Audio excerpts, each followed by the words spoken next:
All right, I'm going to poll the crowd. So you just walked in. What do you think this lecture is about? Yeah. At least from what I saw from the introduction, it's about collaboration in makerspace spaces to build projects. Okay, cool. Yeah, we throw some of that in. What do you think it's about? Collaboration. Okay. Okay, cool. What do you guys do? What's your medium? That's a terrible question, but like, I don't know. People get asked that all the time. Yeah, like, what do you build with? What do you make art with? Okay, yeah. That's awesome. That's wonderful. Okay, great. How about you, sir? I'm not really an artist. The closest thing I do is tabletop and playing games. Heck yeah. No, there's a lot of art in there. Absolutely. Are you more of like a D&D or Warhammer guy? Started in World of Darkness, and now I have about 50 games and RPGs that no one gets a chance to play. Oh man, right on. No, you're totally an artist. That's crazy amount of like logistics and stuff, getting all that stuff together. 100%. Okay, awesome. All right. We're going to wait 2 more minutes. Come in. Oh, they look. And then they leave. Oh, that's not where I want to go. They took one look at this and they're like, oh, absolutely not. Well, Sam said he might roll in. We'll see.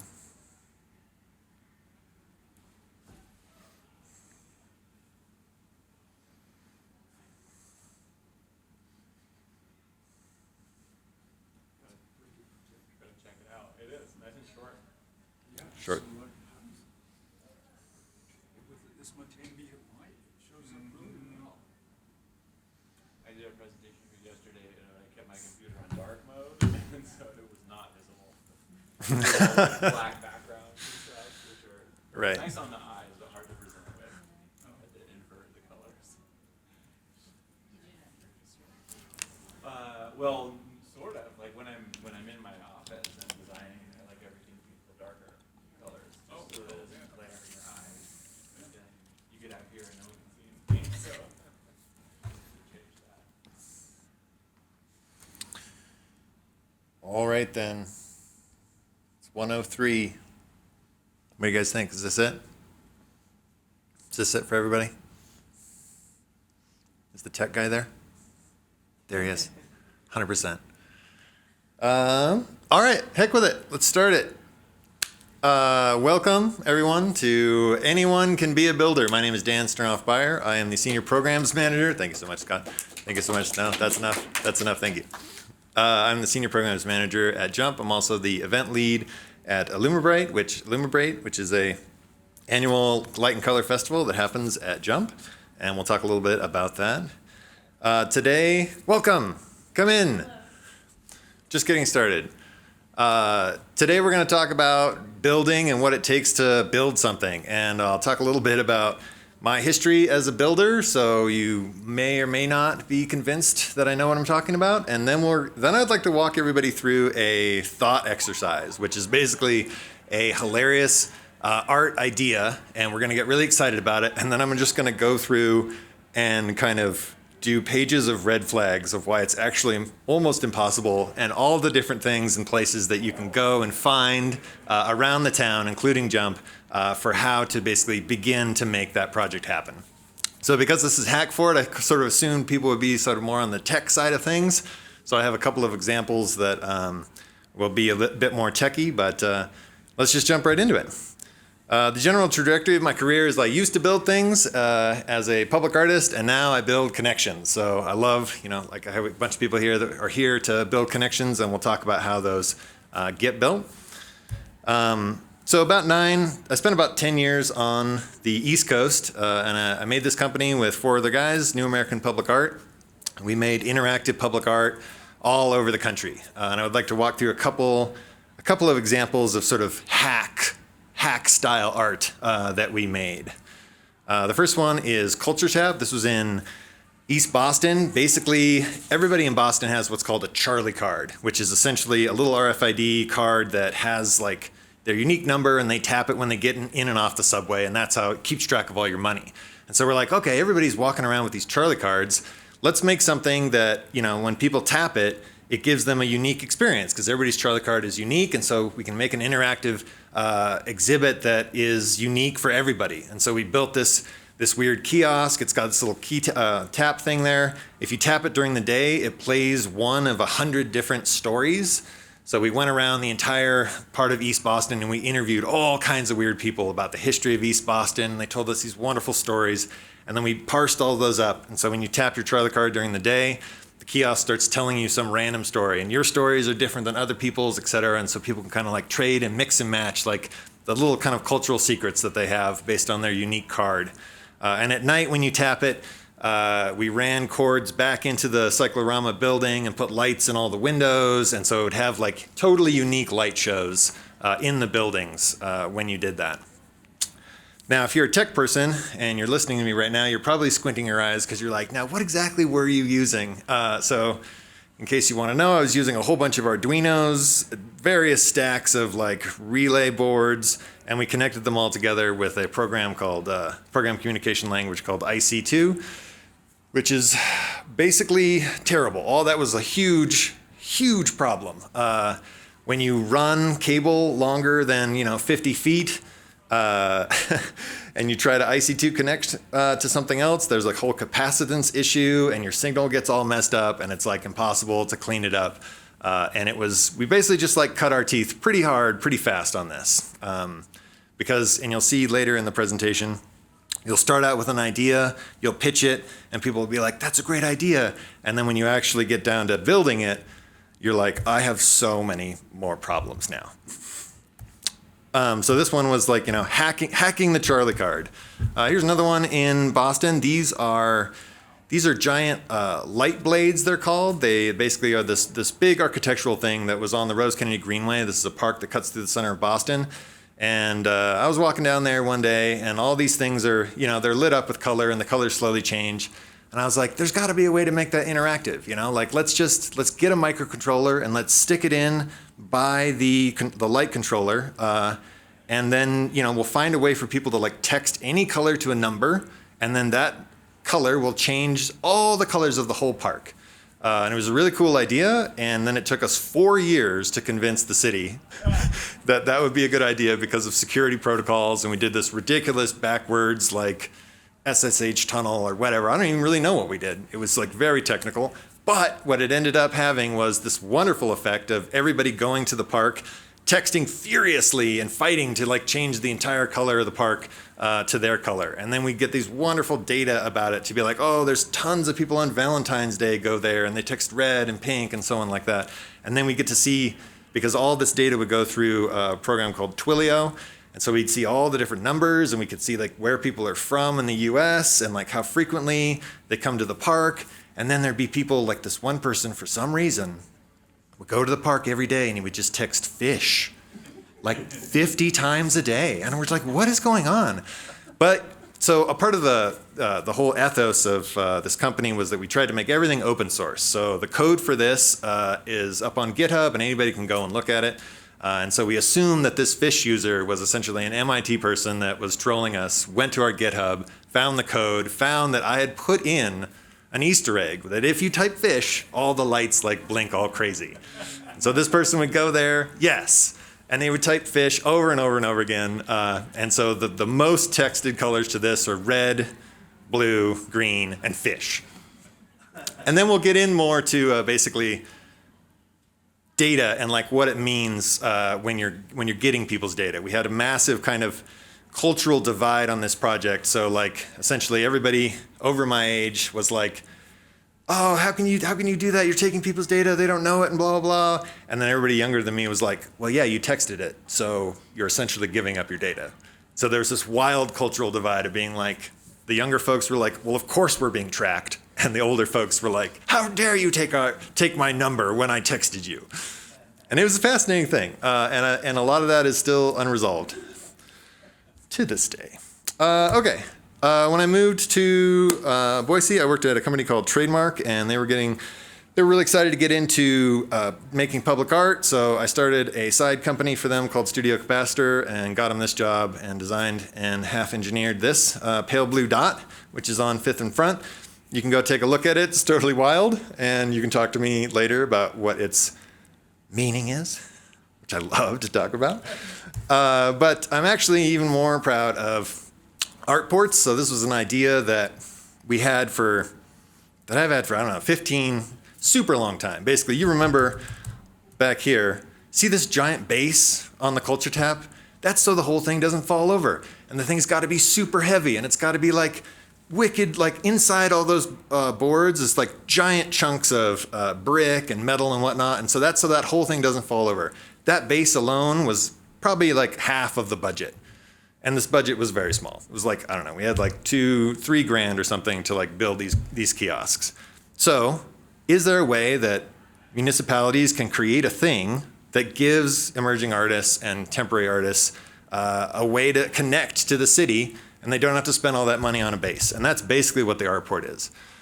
So after about 15 years, I was working at Studio Capacitor, had this idea. I was like, yes, I contacted the city, and we actually got it through. We got it stamped, and now these things truly do exist. This is also a fully open source idea, so you can download the plans. Everything's totally free. And a couple of these are being installed in the renovations of the Linen District. And the city of Boise is working with the BSU sculpture group to populate them with wonderful sculptures. So I can't tell you how happy I am. I know this doesn't look like art, it's just a big block, but it's very specifically created for artists to easily attach to it. And so hopefully the budgets of future projects don't go into random bases. All this stuff is there for them already. And it just lets the money go to the art and to the artist. And then I quit that job and started working at Jump, Jack's Urban Meeting Place. Jack's Urban Meeting Place is a wild enigma of a community interactive experimental space. There is all kinds of different studios, from cooking to media to making to presenting. And basically Jump leverages the inspiration of the community to just really create incredible things. Right now, I started as the Make Studio program manager, and now I'm the senior program manager. So we're sort of looking at ways of activating all the studios and getting those artists, getting those community members in to start that building process. And we're going to return to things in here in a second. So for the meat of this presentation, I want to go through a thought exercise. I realized that I couldn't do this presentation if I wasn't going to have fun. And this is the kind of thing that I have a lot of fun thinking about. Okay. So the thought exercise is basically, I hear a lot of great ideas, and Einstein is kind of famous for saying, like, it's 1% inspiration, 99% perspiration. And so we're just going to take that 1%. We're going to take that idea, and then we're just going to actually kind of pull back the curtain and dig through how it's so difficult to do. So we're going to go through concept and all of those things. So this is a thought exercise, a project I call idle motion. And Sam's over there, he recognizes that as a little Cthulhu idol. Sweet. Okay, so the idea is, I'm going to get you all excited about this. Idle motion is we take a bunch of trackers, like tile-esque things, we take a whole bunch of idols, we put them together and we put them in a big pile somewhere in Boise, and then we just watch where they go. And so day one, they spread out into the city, and we get this wonderful sort of distribution of like, where are people taking them? Where are they putting them? They're putting them in parks. They're taking them up into the foothills. As the days go by, we get these wonderful maps, and we get to see how the art project is spreading throughout the rest of the land. And we get this wonderful system of essentially, we just put GPS trackers into a bunch of cool objects. People take them, and then we get all this awesome data visualization and a statement about surveillance culture. You guys excited about this? I mean, it sounds fun, right? Yeah. Oh, yeah. Did this really happen? Has this been built? This has not been built, but let's think about maybe if we could build it. Yes. What would it really take to build this? And what kind of red flags would they be? Was that just a softball? Did you just throw me a softball? No, I was curious because like the mock-ups, I thought maybe it happened. Right? Looks good, right? Yeah, I'm like, This that is looks convincing. This is Photoshop, baby. Oh yeah. And Okay, so I'm excited about this. I'm like, all right, let's do it. It has tech, has a critique on society. Let's get into it. Okay, if you guys are going to take one thing away from this presentation today, it's whenever anybody says the word just. That is an absolute red flag. That is what creative directors say when they don't understand how something is actually built. You see it in here? We just put GPS trackers into a bunch of cool objects. Sounds so simple. Bomir the builder, he's always there. He's always watching us. Anyways, I had so much fun making this, guys. Okay, so here's Bomir. Okay, so let's go through some red flags. I'm just gonna read a bunch of text. This is really only to give you an idea that, like, when I hear a project after building all these crazy things for so many years, it's just nothing but red flags. So anybody can be a builder, anybody can be as paranoid as me, and that's pretty much what you're gonna end up like Bomir at the end of the day. An accomplished warrior, but he's careful. Okay, tracking devices. Red flags. Does it track all the time? Does it just track in the proximity of your phone? So tile is out, can't use those. Maybe we'll look into cattle trackers. Cattle trackers are cool. They have GPS. What's the battery life? Is it weatherproof? If the battery dies, how is it recharged? Do they have solar panels? Actually, cow trackers do have solar panels. Cool. Ooh, e-waste. There, I said it. Do we need to hack and create a whole nother app and web page to, like, basically get all that data that I just photoshopped together? Probably. What kind of data is being tracked? Is it just position? How much bandwidth this is taking? Does it have a whole other subscription and cost and everything? Do we need to create some sort of legal language around taking one? And if other people get a hold of this data, is that dangerous? And we'll return to that. Okay, don't get discouraged. Don't get discouraged. It's a good idea, right? We're gonna make it happen. Okay, sculpture element, red flags. First off, that little cool idol on Amazon was just too small. It's like a 3D printing thing. It was like 30 bucks. It was like 3 inches tall. That's not gonna work. Okay, what is it made out of? What is the idol made out of? Are we buying it off of Amazon? Are we modifying it? Are we making personally all of these? Are they 3D printed?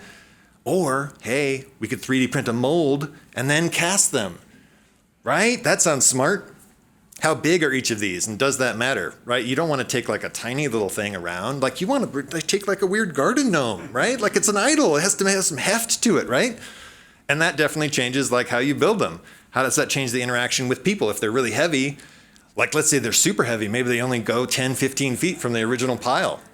I don't know, but then again, it's like a harder thing to build. How do they stack in the first pile? What kind of signage tells people to take them? Is there a deck, or are they just piled in the dirt? How breakable should they be? And don't tell me unbreakable, because there's no such thing. Everything's breakable. It's a spectrum of being breakable. And then who's responsible for the broken ones? Think about like e-bikes that are just like littered all over the place. That's a whole system that's been designed to take care of those things. Like, are you gonna be in charge of all those? Like, when one goes out, are you gonna run around and find them? It's okay, don't get discouraged. We're still going through it. Social element. So many problems. But I mean, these are just, this is what it takes to be a builder. Anybody can be a builder, but you gotta think through this kind of things. Okay, how do people know they're being tracked? Does that matter? Do we legally need to tell them? Did they sign some sort of agreement? Is there like a little legal thing on the bottom of the idol that's like, if you're reading this, you're being tracked? I don't know. The trash issue, are we just making trash? I don't think there's an artist out there that doesn't have that existential dilemma about their own work, where you're like, am I just producing things for the landfill right now? Like, what am I doing with my life? If I make the tracking data public, does that endanger people who take these into their house? So then how do we keep the data secret? But obviously the data is dangerous, so then is it valuable? Oof. Get those thoughts out of your heads, folks. Don't be in the data selling business. What is the correct symbolism to use as the object? I think that's a great one. And how does the aesthetic change the build consideration? So it's like, hey, if it's just a cube, easy to build but boring. If it's like a crazy holographic like dodecahedron, super awesome. Which brings you to like, who's the creative director on this? Do the fabricators have pushback? I'm sure y'all will get into the situation where you're working under a creative director that's like, it has to be a holographic dodecahedron. And you're like, it's impossible. So like, do you have pushback to do that? And then finally, what is the budget? Have we really not talked about the budget until now? All the things I've just said probably have tons of things to do with that. So really this gets down to priorities. What factors constrain the design and the idea, and who decides their priorities and why? So like, constraining factors are like safety. Safety changes how you build things and why you build things the way that they do. And like, are you in charge or not? So I think I love this comic. Well, the first time I saw this, I just fell on the floor. This is true of architecture, and it's true of just everything you build. There's your crazy idea, and then the more weird red flag lists you go through, it slowly changes into, into something else. And, sure, you could put value judgments on these and say like, oh, the top left one is the most beautiful and the bottom right one is the least beautiful. But, I think as a builder, you really need to just release some of your morality considerations of like, one thing is good and one thing is bad. The bottom left is still a building with a green spot in it, and if you just saw that, maybe it'd be fine. Awkward laughter. I hear it. It's fine. I agree with you. I'm just playing the devil's advocate on my own presentation. Okay, so let's get into let's figure out how to actually do this here. Let's pretend this is your idea, Casey or Sam. This is your idea. It's not my idea. You're the creative director, you're the hacker, the artist, the logistics, you do everything. You say 5K and you don't value your time at all. This is like the Linux approach to art. You guys know that? I got one IT guy, got a chuckle out of that. That basically, Linux is free if your time is worthless. Okay, never mind. Anyways, you're new to this city, you have no friends or connections, and you want to make a bold statement about surveillance culture. There's Beyer down there starting to stress out. All right, anybody can be a builder of spreadsheets. So here's, you got 5K. All right, so you start looking stuff up. You're doing research. There's a $45 cow tracker on AliExpress, and there's a $180 one on Amazon. And you decide to go with the expensive option because of reasons. Does anybody want to guess what those reasons are? It just works. AliExpress. Has anybody had a good experience with AliExpress? Somebody? Hey, all right, okay. Okay, it's up to you. Personally, we're going to go with the expensive option, and we're going to see how that pans out. So you do the math. You can buy about 27 of these, and immediately emotions. That doesn't sound like as many as I wanted. It's all like I wanted 100, and then you didn't even budget in materials. So if you even go with 12, you're like, okay, we're going with 12 now, and that leaves us about half the budget for materials. And then you have wild ideas. Oh, maybe we can like partner with a cattle ranch and somehow borrow the trackers for like a month. I don't know, guys. That seems like a lot of extra legwork. Maybe, maybe not.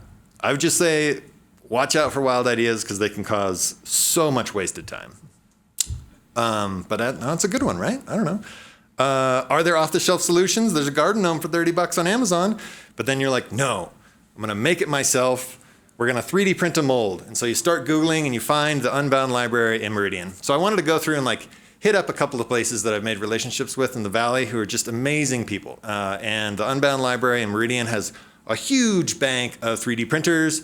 They're super nice, and they'll help you 3D print a bunch of stuff. So you go to their webpage, you get down there and you're like, oh, here are all these cool 3D printers. But then you see, oh, the design resources, Tinkercad, Fusion 360, Onshape, Thingiverse.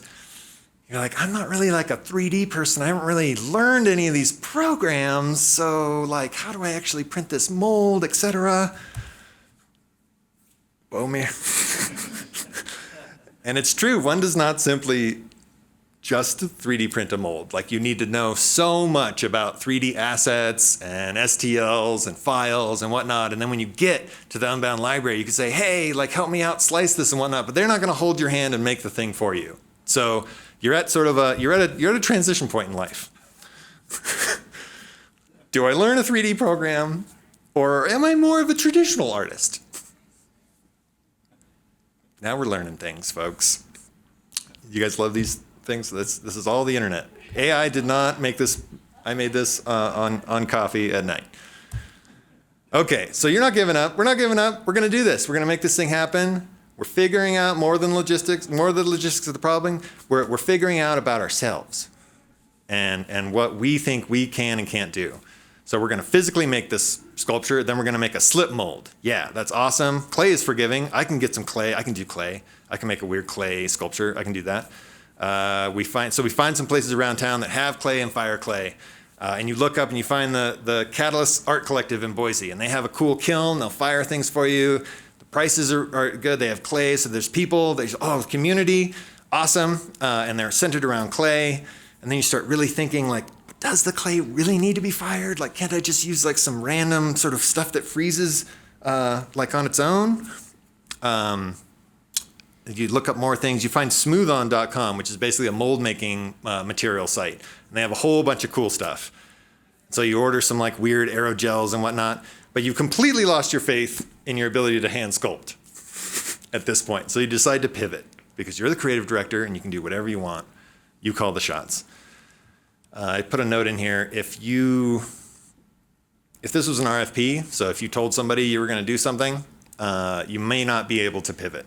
So there's pros and cons of RFPs. You know, one is sort of gets you to learn things, but you can't pivot all the time unless you have just an amazing person who's like, I understand, new idea, no problem. Okay, we're not giving up. We're keeping going.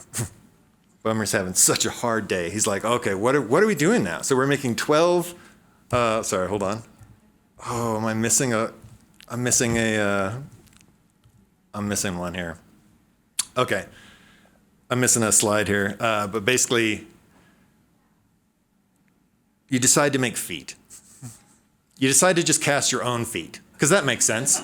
Because like you can't like really, you're not a sculptor. You're just like, you know what I'm going to do? I'm going to slip cast mold, and I'm going to put my foot in it, and I'm just going to cast my foot, and then I'm going to put the tracker on the foot, and then you have like this wonderful post-rationalization where you're like, yeah, that makes sense, right? Because it's like they're going to walk all over the city, like totally, yeah, totally. That was the idea the whole time, actually. You don't tell anybody the other stuff. But then, you know, Bowman, and you're like, well, I need to make a really nice box that needs to be open and closed. And so you look up, where's some places I can do wood and whatnot. And you find Woodcraft up on the bench. They have an amazing, huge wood shop called the Maker Shop Boise. Really nice people. They'll totally help you make a really complicated opening and closing 2-part slip cast mold for your feet. But you're still having existential dread because you've never done this kind of stuff. Am I making 12 feet now, each costing upwards of $400? I'm just giving them away. We haven't even really gotten into the legal ramifications of this yet. You know, and Bowman, he's haunted by that image of, the building. You see how this is kind of coming around? You have to be here for the whole time to get all the jokes. Okay. Okay, so eventually you find a hidden gem. So you're scared and defeated, but you're not totally unmotivated. You continue research, and on the 4th or 5th page of Google, you find mention that Jack's Urban Meeting Place has a Make Studio. And they have a community project application. And it seems simple.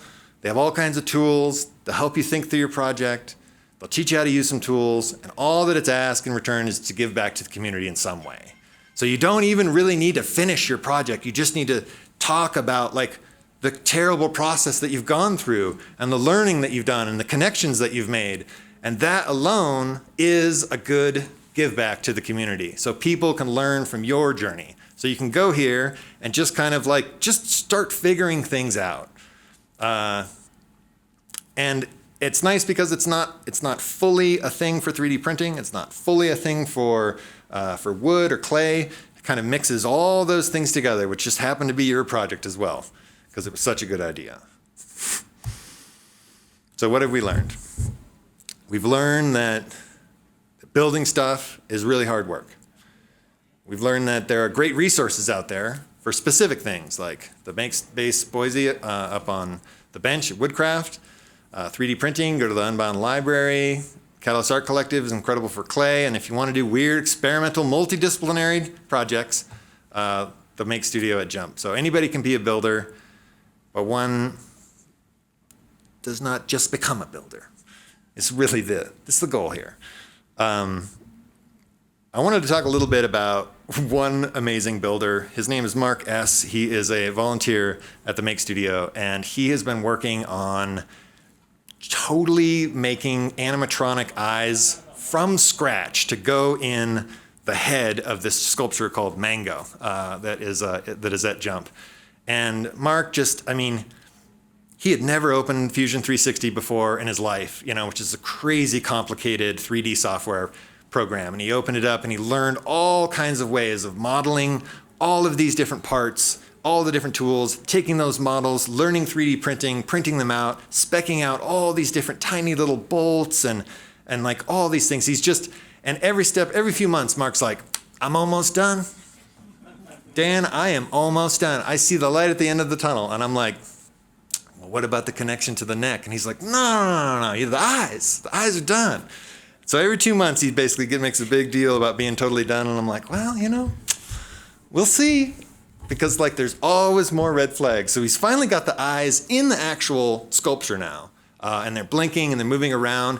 But the skin of the sculpture is loose and crazy and like the beak's falling off. So he's had to totally redesign all the bones on the inside and whatnot. And he's like, Dan, I'm almost done with the bones in here. And I'm like, all right. And I got to encouragement. I mean, I can't say, I tell him every once in a while some of the red flags, and I don't want to discourage him all the way. But building is just like insanely hard. And animatronics is probably the most difficult of the things because it takes coding, it takes engineering of physical things, it takes 3D modeling, it takes 3D printing, and it takes, where he's always using all the other tools, the drill press and the sander and so on and so forth. If you want to know the original model that we use to make these eyes, there's an incredible open source resource for eyes that are about this big, and you can download that. And so we downloaded that and we printed them out, we got them working, and then we were like, and now we need to scale them up to like this big. And that's when the problem started. So if you guys also, if you're a builder and you're like, oh, I'll just scale it up. What did I tell you about that word? Don't say it. Absolutely. And that you're taking a shortcut. You're sweeping a bunch of stuff under the rug. So at Jump, there's all kinds of opportunities to be a builder of a whole bunch of different things. So definitely a builder of connections and communities. So we have all these different rooms to bring people in. If you have ideas for like, oh, I want to get X, Y, and Z groups together and I want to talk about X, Y, and Z things, we have places for that. If you're like, oh, I want to start thinking about different ways of cooking or whatnot, we have a whole cooking studio. And so like we're looking for proposals, any kind of weird ideas. And I think like after watching this, you'll realize like you'll come to me with an idea. I work there, definitely come to me with ideas, and then I'll say like, that's a wonderful idea, but you'll know what I'm really thinking. I'm thinking about all the red flags, and that I'm just gonna be helping you through all those red flags, because it's a journey being a builder. And anybody can be a builder here at Jump. I'm glad you guys are here to do it, to learn about it. I want to sort of end on, oh, right. Yeah, this is my daughter at ILLUMiBRATE. So one of the things that we do every year is we have this giant light festival, and it's getting bigger and bigger and crazier and crazier. So we worked with about 30 local artists this year. It happened on March 9th. And about 12,000 people came to the building. So that's about a little over 1,000 people an hour for 12 hours. Those local 30 artists, those were all people who wanted to be builders, and they had those initial ideas. And then we had to sort of really walk through and teach them kind of what structural engineering is, like how to hang things from the ceiling, like what it means when 12,000 people come through and touch and push your art. Like what is that, like how do people flow around, your installation? So a lot of amazing teaching moments happen. So if you're interested in ILLUMiBRATE, let me know. I think we're gonna keep doing it, and it's probably gonna keep getting bigger and weirder. What do you think's going on in this picture? Anybody want to guess what's going on in this picture? Sam knows. No telling. So over here, this is an upside down video of caribou in the Arctic. The caribou are wearing cameras and recording their whole lives, and the artist basically took that footage and was projecting it as in this kind of wild dreamscape. So that's basically raw caribou footage from the Arctic. This is my kid who dressed herself that day. And then this is a giant arm of a praying mantis being puppeted by the incredible Colossal Collective, and they were just running around trying to kill this little butterfly all night. But those are harsh words, but it was really cute. Okay. Anyways, has anybody seen this before? Yeah. Okay. Cool. I know I'm probably not using this correctly, but basically the idea is your confidence and your competence have this kind of relationship. So if you don't know anything, you're just extremely confident about it. So that's kind of how we were at the beginning of this presentation. We were like, yeah, we're going to make like this weird thing and it's going to be super cool. And man, we were super confident about it. We were up there on the peak of Mount Stupid. I'm not sure that's the best way of talking about it. But, and then as soon as you started to dig through some of the logistics, you're like, oh yeah, maybe this is illegal and it's going to take all this work and all this money. And we went absolutely down into the valley of despair. But through the research, we started to get these incredible connections with all these different places around town, finding communities that are struggling with the same problems that we are, and we're slowly getting back up to that plateau of stability. This is not totally to scale because, see this plateau over here? It never reaches the peak of this mountain. You are never as confident as you are right off the bat when you don't know anything. You'll never get that back. And so the last thing I just want to end on is a statement that we used when I was working at New American Public Art, which was basically, to build is to know. That like, you do not know what you're talking about until you've actually made it in front of you. So like prototype, prototype, prototype. Fail early was another one that we said a lot. Like, are we going to fail doing this? Like, we need to fail right away so we know what's up. To build is to know. So to be a builder is to you just got to get in there. You got to make those mistakes, and that's the only way you're really going to know what you're doing. And anybody can do that. And that's it, folks. Thank you so much. It's been a real pleasure. I think we're definitely ending a little early. So questions, comments, poems, suggestions? Absolutely, yes. So this is like a curious for me. I'm not actually from Boise. I'm from Pittsburgh, Pennsylvania. Awesome. So out of curiosity, if you had to start from zero to build the kind of connection that make this possible, what would your first step be, and what would probably your last step be? Here in Boise? Yeah. Or in another city, if I pick you up, put you in Pittsburgh, to build connections. Absolutely. Oh, sorry. So the question is, to make sure we get this into whatever the recording is, basically like, what would I do if I was transplanted to a new city with no friends and I wanted to be an artist again? How would I start that thing? The first place I would look for is any kind of make spaces or any kind of like collaborative workspaces. So, when I was sort of transplanted to the East Coast, like the first place that I was looking for is like I went to this place called the Artisans Asylum, which was just like a bunch of weird MIT dropouts that had a couple of mills and wood saws, and they collaborated in a shared space, and people got to use those tools. So any kind of make studio place is usually a great place to just kind of dive in and start finding the connections. Also, like any of those other like collectives, just Googling like art collective and just finding those people, depending on what you're doing, like you want to find people that talk about art, but actually just talk about the supplies of art. You're like, is this the good turpentine or not? Like those are the kind of people you want to find, and you find those at collectives. So really just finding any sort of groups is really the first step. So I would look for sort of making groups, any groups that make things. Does that answer your question? Also, like, there's also amazing groups like even like the miniature painters at your local game store or something. Like those folks know all kinds of things about materials and whatnot. They're sort of a hidden niche of folks that are really into a lot of really cool elements and materials. Did I answer your question? Awesome. Other questions? Who wants to do that project with me?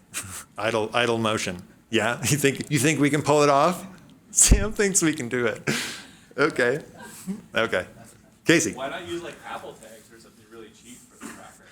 Yeah, so Apple tags and tiles, those actually require to be around like other phones and whatnot. So it's a little bit more difficult. Just a little trade-off. To, yeah, so it's like if you drop your tile, it'll tell you, and you wander away, your phone will tell you the last place it was. But if you go back and it's not there, it's gone. Yeah. And like I don't know how else you find it, So that's why you kind of need the GPS situation. And I think, I don't know, those cattle tags seem like those seem pretty cool. Sam. Just spools of fishing lines attached to them, just let them run out. Oh yeah. Okay, right. So indestructible fishing line attached to each sculpture, and then it actually makes like a huge string. 20 line of fish. Yeah, absolutely. Yeah. Back each night. Totally. Yeah, right. It draws them all back. Okay. Yeah. Other questions? Yes. What are some of the weird things that happen to your public art installations out in the wild? Like people climbing Oh, them, yeah. or Okay. just not necessarily like destruction, but like what are some weird things that you never thought would happen that did Totally. happen? That's a great question. So the question is, what are some weird things that happen to public art installations that I've made out in the wild? There was this one installation very early in when I got to Boston. Basically, Boston has this beautiful greenway that cuts through the middle of the city, and there's this really fancy fountain. Like, it's a big fountain. It's probably as big as this room with 300 jets, and the jets go off in all these different patterns. And I was like, oh, I'll just make a bunch of bells that people can move around, and the water will come up and hit the bells, and so people can essentially arrange these bells on the fountain, and then the fountain plays the bells. And I called it Wet Quintet, which is like, it's not my favorite title.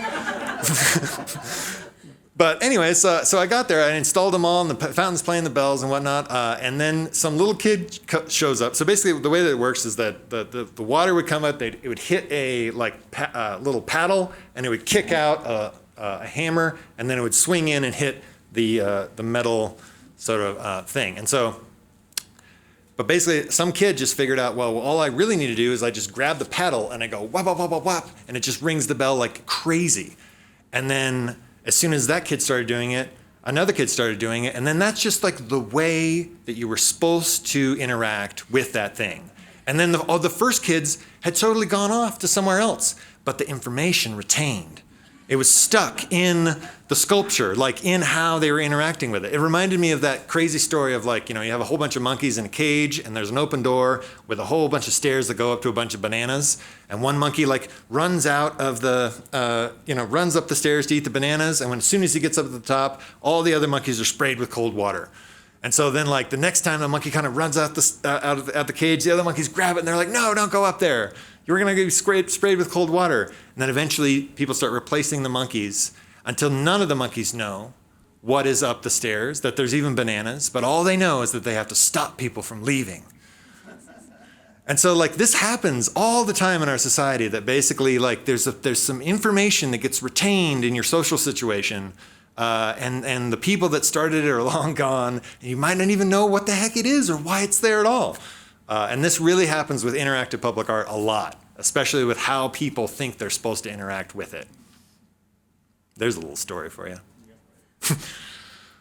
All right, the time is 1:42. I think we have time for one more question. Anything weird? Anything weird? Dreams? Yes. Thank you. Yeah, awesome. Nailed it. You nailed it. He got it. You had one job and you did it great. Whoa, that is really loud. Sounds good. The sculpture that you created. Oh yeah, pale blue Yeah. dot. Yeah. Yeah, I've always been curious about what that. I thought it was a clock at first. Oh yeah, yeah. But then I'm like, it doesn't actually make sense. Yeah. So I don't know. No, it's not a clock. Yeah. No. That has a wonderful story of kind of it's a combination of the client being super adamant that we have to have climbing figures, 100%. Just hands down, wouldn't fund it if there wasn't climbing figures. We actually made a beautiful, beautiful presentation of the first one we wanted to do was this. It was this giant kind of crystalline snake that moved in and out of the wall and twisted and whatnot. And it was just beautiful. But he was like, I don't like snakes. And I was like, no, but you don't understand. And he's like, no, climbing people or bust. So we were like, all right, we had to sit down and be like, well, how do we make this interesting with climbing people? And so I'm a sort of amateur astronomer, cosmologist, and so I'm just totally in love with space and whatnot. So pale blue dot is a reference to when Voyager 1 is flying out of the solar system. Carl Sagan, with his romance and power, convinces the scientists to turn it around and take a picture of Earth. And the scientist is like, dude, it's not gonna look like anything. And he's like, but that's the point. And so he turns around Voyager 1 and he takes that photograph, and it's just this tiny little stupid dot, in this weird, awash of black space. And that's where that title comes from. And the piece is kind of about, when you get to this, like, how do we take care of the resources, our shared resources? It's kind of an ideal version because people are climbing into this dot, you know, maybe that dot is like an Idaho hot spring. A lot of people think it's a hot spring thing. And, but it's like, how do we get along to take care of it? Because that's all it is, you know, we're just floating. We're just a mote of dust in a sunbeam, as he says, you know. And so really it's kind of like an ideal version of the future. And then there's a bunch of really cool and offensive political ways you can view it and so on like that. We can talk about that later. But yeah, I mean, I really like it. I think it's really abstract. It was incredibly hard to engineer. And yeah. I quit that company before it was installed, so you won't see my name anywhere near it. But I mean, I don't know. I still take credit for it because it took a lot of my life. I aged like 10 years making that. But yeah. Last question. Do you have any tips on like taking care of public art out there? Yeah. So you can make it, and then what happens 10 years later? Yeah, totally. Oh, sorry. Okay, taking care of public art. So for instance, what you're seeing here on your screen is an exploded view of these owls that exist in Austin, Texas. I think you probably also saw them. Nope, there they are. So these are like two giant owls, and so, you know, the bigger the public art piece, the more you really need to think about that 10-year thing. So for instance, for this, it's like, hey, we're making a whole bunch of stuff out of aluminum, but we're also going to need stainless steel bolts to hold it together. So every time there's a stainless steel bolt, we need to put essentially a plastic sleeve that insulates the stainless steel from the aluminum. Because in 10 years, especially in Austin, Texas, where it's extremely humid, you get what's called galvanic corrosion, which is essentially like, essentially the stainless steel steals an electron from the aluminum and the aluminum corrodes. So every time those two things are touching, you need to somehow insulate them electrically. So that's, and also like, don't do anything with adhesives. Okay, you should take another thing away from this. Don't use adhesives for anything. Figure out like some kind of mechanical connection, because 10 years down the road, you're going to need to pop that open, and adhesives will absolutely, you'll hate yourself. That's the short answer. Like, who takes care of this if new American public art is no longer around? Yeah, so the Austin Public Art has a big staff and whatnot, and they routinely call us, and we basically walk them through. So we have basically this, again, we fought really hard to make this a completely open source piece of art. So all the solutions, everything that we do in here, they can use and modify and like do whatever they want with, and they can download the full 3D model, and we're always going through, like, we're like cutting it up and like taking it apart, and we're like, this is where this piece connects to that piece, etc. So we have a lot of dialogue with them. We're not like under contract anymore, but we want to see it work. So yeah, we talk. Sorry, no, this is me and my business partner Bevan and Greg. So with New American Public Art, yeah. So we're spread across the country now. Greg's up in Maine and Bevan's down in Boston. He's like a mechanical engineer, and Greg works at Autodesk. Anyways, long story. Yeah. All right. Well, hey, thank you so much for being here. This was actually a huge pleasure, and I just love seeing everybody's smiling faces. And talk to me if you want to build something. I want to help you out. Thank you, Dan.